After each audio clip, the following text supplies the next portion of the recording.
Kapodra police દ્વારા તેરા તુજકો અર્પણ કાર્યક્રમ યોજવામાં આવ્યો હતો, જેમાં થોડા સમય પહેલા સંદીપ પીનુ દેસાઈએ તેના મરનાર મિત્રના ઘરે જઈ તેનો મોબાઈલ ફોન ચોરી લઈ તેના મોબાઈલમાંથી ગૂગલ પે મારફતે 3 લાખ રૂપિયા પોતાના ખાતામાં ટ્રાન્સફર કરી લીધા હતા. તે અંગે પોલીસે આરોપીની ધરપકડ કર્યા બાદ કાપોદ્રા પોલીસે કોર્ટમાં ફરિયાદીને સહયોગ કરી કોર્ટના આદેશ બાદ તેરા તુજકો અર્પણ કાર્યક્રમમાં 3,10,000 રૂપિયા ફરિયાદીને પરત કર્યા છે. તારીખ 28/5/2024 ના રોજ કાપોદ્રા પોલીસ સ્ટેશન વિસ્તારમાં નાના વરાછા વિસ્તારમાં આવેલ જલારામ સોસાયટીમાં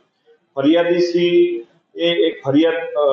કાપોદ્રા પોલીસ સ્ટેશન EFI ના માધ્યમથી નોંધાવેલ કે પોતાના સગા નાના ભાઈ નામે નિકુંજભાઈ કે જેઓ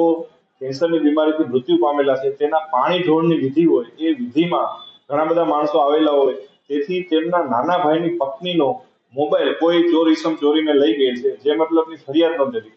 જે ફરિયાદ અનુસંધાને કાપોદ્રા પોલીસ સ્ટેશનના સર્વેલન્સ સ્ટાફને આ તપાસ આપવામાં આવેલી. જે તપાસમાં એવું જણાવેલ માલુમ પડેલ કે આ મોબાઈલના જે ચોર ચોરી કરીને રહી ગયેલ છે, એ મોબાઈલના ઉપયોગથી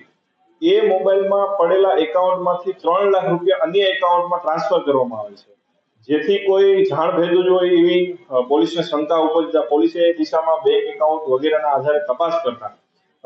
આરોપી સંદીપભાઈ વિનુભાઈ દેસાઈને આ ગુનાના કામે ધરપકડ કરેલી.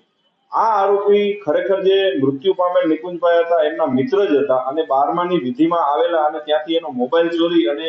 પોતાને પૈસાની જરૂરિયાત હોય એના કારણે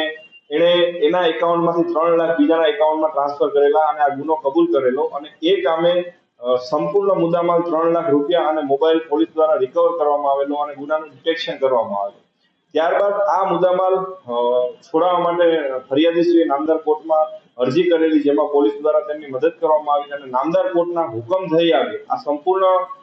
મુદ્દામાલ મહેરબાન પોલીસ કમિશનર શ્રીની સૂચના અનુસાર અને માર્ગદર્શન અનુસાર તેરા તુજકો અર્પણ કાર્યક્રમ અંતર્ગત આજરોજ એમના પત્ની જે મરણ જનાર છે એમના પત્ની તથા એમના ભાઈને 3 લાખ રૂપિયા રોકડા અને 10,000 રૂપિયાનો જેનો મોબાઈલ ચોરાઈ ગયો હતો એ સુપ્રત કરવામાં આવે છે.